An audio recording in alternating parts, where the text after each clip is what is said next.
Hello guys, welcome to my YouTube channel.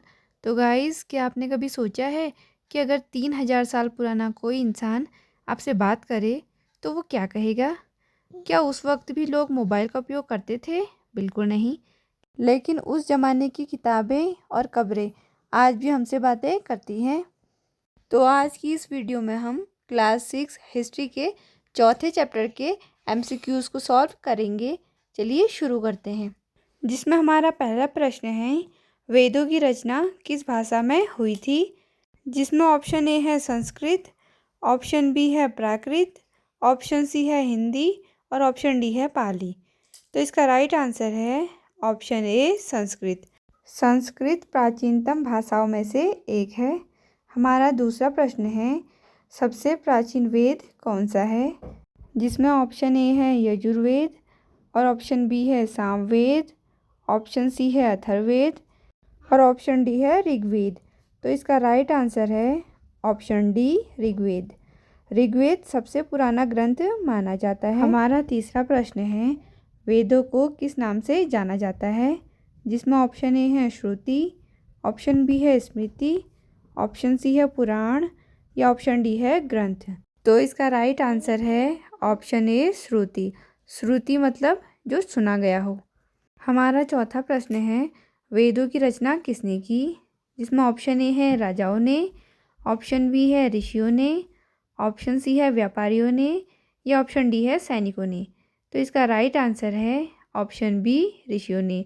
जो ऋषि होते थे वो ज्ञान को मौखिक रूप से सिखाते थे। हमारा पांचवा प्रश्न है, ऋग्वेद में मुख्य रूप से किसकी स्तुति की गई है?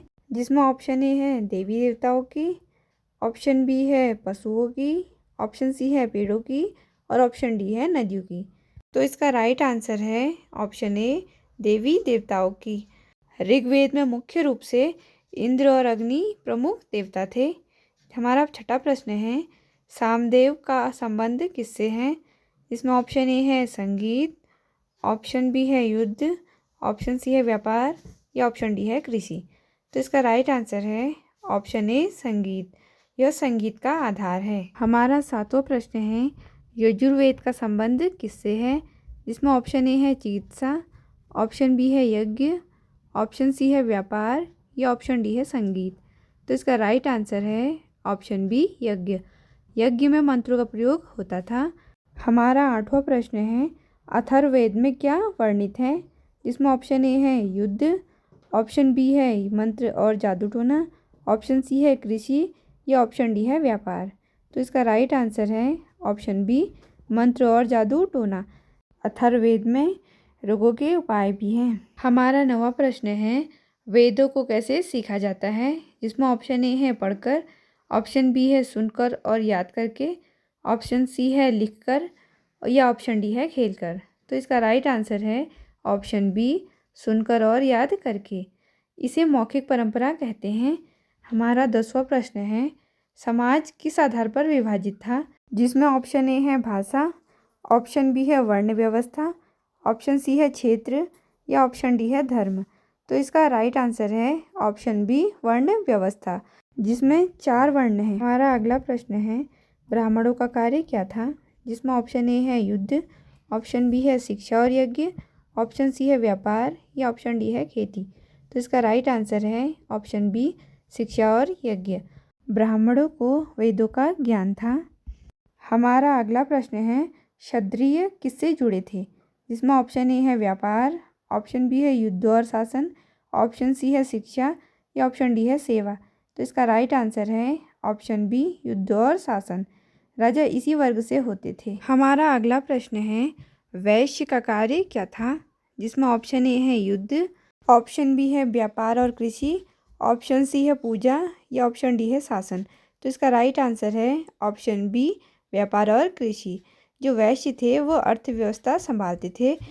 हमारा अगला प्रश्न है, शूद्रों का कार्य क्या था? जिसमें ऑप्शन ए है शासन, ऑप्शन बी है सेवा, ऑप्शन सी है व्यापार या ऑप्शन डी है शिक्षा। तो इसका राइट आंसर है ऑप्शन बी सेवा। जो शूद्र थे वो समाज में सबसे नीचे माने जाते थे। हमारा अगला प्रश्न है, कब्रों से क्या जानकारी मिलती है? जिसमें ऑप्शन ए है भोजन, ऑप्शन बी है जीवन शैली, ऑप्शन सी है भाषा या ऑप्शन डी है खेल। तो इसका राइट आंसर है ऑप्शन बी जीवन शैली। इससे सामाजिक स्थिति का पता चलता है।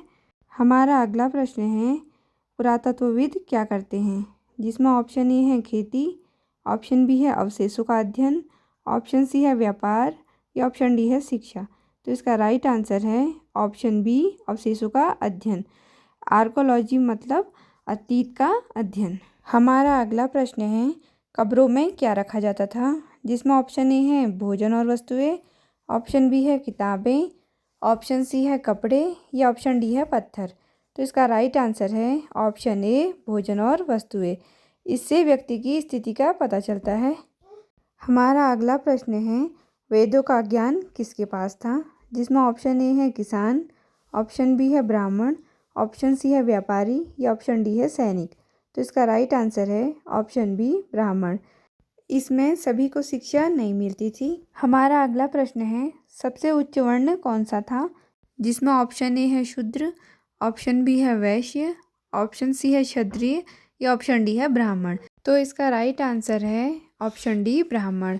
उस समय इन्हें सबसे अधिक सम्मान मिलता था। अब हम जानेंगे पुरोहित कौन होते थे, जिसमें ऑप्शन ए है सैनिक, ऑप्शन बी है यज्ञ करने वाले, ऑप्शन सी है व्यापारी और ऑप्शन डी है किसान। तो इसका राइट आंसर है ऑप्शन बी यज्ञ करने वाले। ये धार्मिक कार्य करते थे। हमारा अगला प्रश्न है समाज के नियम कौन बनाते थे, जिसमें ऑप्शन ए है किसान, ऑप्शन बी है राजा और ब्राह्मण, ऑप्शन सी है व्यापारी या ऑप्शन डी है सैनिक। तो इसका राइट आंसर है ऑप्शन बी राजा और ब्राह्मण। उस समय प्रशासन राजा चलाता था। हमारा अगला प्रश्न है कब्रों की वस्तुएं क्या दर्शाती है, जिसमें ऑप्शन ए है भाषा, ऑप्शन बी है स्थिति, ऑप्शन सी है खेल या ऑप्शन डी है मौसम। तो इसका राइट आंसर है ऑप्शन बी स्थिति। उस समय कब्रों की वस्तुओं से भी अमीर गरीब का फ़र्क दिखता था, क्योंकि जो राजा होते थे उनके कब्र में ज़्यादा सामान रहता था और जो गरीब होते थे उनके कब्र में कम वस्तुएं रहती थी। हमारा अगला प्रश्न है पुरातत्वविदों को क्या मिलता है, जिसमें ऑप्शन ए है सोना, ऑप्शन बी है बर्तन और गहने, ऑप्शन सी है किताबें और ऑप्शन डी है कपड़े। तो इसका राइट आंसर है ऑप्शन बी बर्तन और गहने।